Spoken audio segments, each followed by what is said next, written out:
We are the Mega Family Project, and I started this organization a little over 5 years ago, before I had my first child. I was somebody who wanted to have a child. I wanted to make sure that if I was going to have this child, that my child would have the resources they need, because I think all of us in this room that are considering having a child as a LGBT person or as a same-sex couple really need to think about the welfare of the child. Does that child have the resources they need? And I feel like, personally, that we need to make sure they do.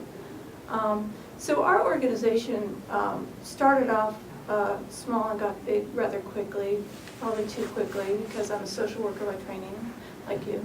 And there's so many unmet needs here in Georgia. I try to fill them faster than we have the financial resources to do, which has not always been a good formula. But I think in the end, you know, people need us. Prospective parents need us. That has become a huge part of what we do as an organization. It's not anything at all that we were planning on. We kind of started during the marriage amendment battle here, for those of you that were in Georgia then, and then we were concerned about a possible gay adoption ban here. So we kind of started out as this political organization that kind of realized, wow, there are all these families that are not connected to each other, that need resources, that need support networks. Then we realized that need to figure out how to have a child if they want to do it. We are, you know, an organization that has great diversity in it, and how we've created our families. In Atlanta in particular, surrogacy is a huge boom. We have so many surrogate parents here. Just in the last probably 3-4 years, it's just really boomed. Lots and lots of people becoming surrogate dads, and a few surrogate moms. So we try to meet a lot of needs. You know, 2 weeks ago we did what we call the Mega Family Conference, and in that I tried to meet as many needs as I could for the community, which is really hard because we are so diverse. We have people that have had kids through marriage, we have people that have had kids as single people, mixed races, through surrogacy, through foster care, adoption, all these different things. And so, you know, there's a lot of ground to cover in trying to help our community, but I really work tirelessly because I think as a community, we need these resources. We're making the decision to have these kids. We need to make sure the parents are taken care of and have the resources they need. They need to have the legal resources and understand what does it look like here in Georgia. I'm a big advocate. I think, you know, John and I are kind of on the same page. We have people in Georgia that are a coupled relationship that only one parent is a legal parent. I try my hardest to get those people to do whatever they have to do to change that, because I really think it's critical.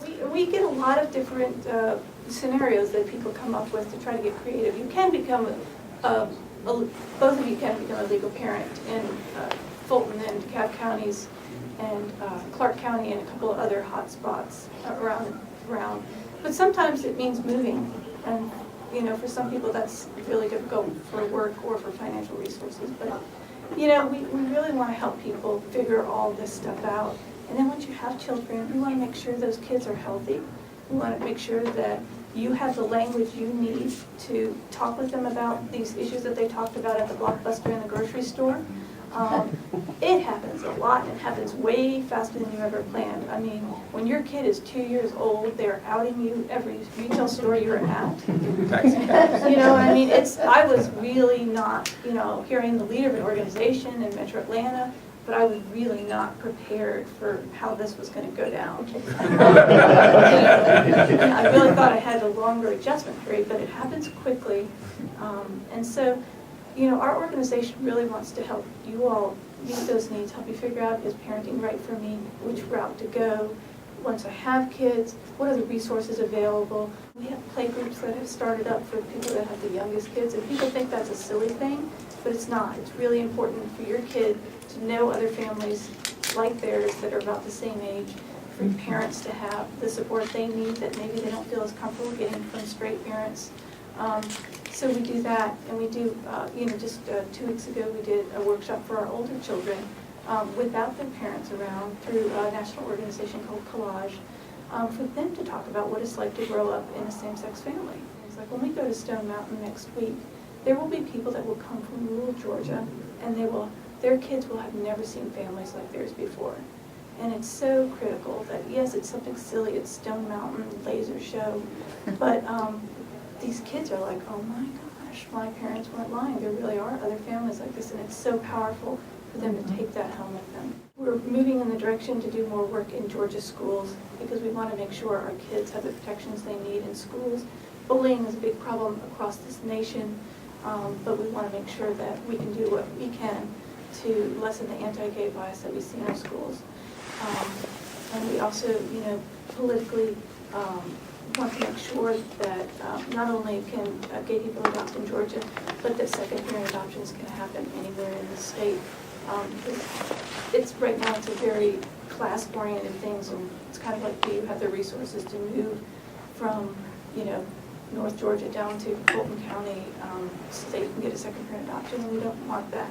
We want our children to be protected, and in order for them to be protected, if you're in a couple relationship, both parents need to have legal rights to that child, and it's very important. And people really don't understand that until, the unthinkable happens and a breakup happens. So, we're an organization that does a lot. We have a small budget, but we do a lot, and we are trying to get bigger. But we can only do that with the support of you all, so I hope you all will consider becoming members if you're not already. If you're interested in getting involved from a volunteer perspective or even higher as a board member, we always love to have more people on board because this is a big movement. We're later. In California, they've been doing this for a long time. In New York and Massachusetts, a long time. Georgia, it's much newer. I can't stress enough how important organizations like Kathy's are for our community.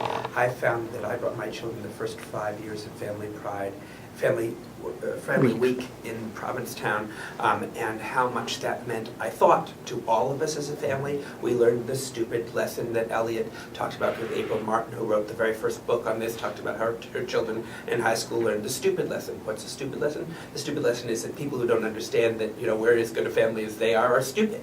It's a really good way to get through bullying or any kind of problems you have in life. These are organizations which, like Family Equality Council, like the Mega Family Project, just like the Ron runs in New York, and having babies at the center, just really are hugely important to our community and to making our kids feel at peace and safe and happy with who they are. And that has a lot to do with the community you surround yourself with and how you feel about yourself and your outness in various settings.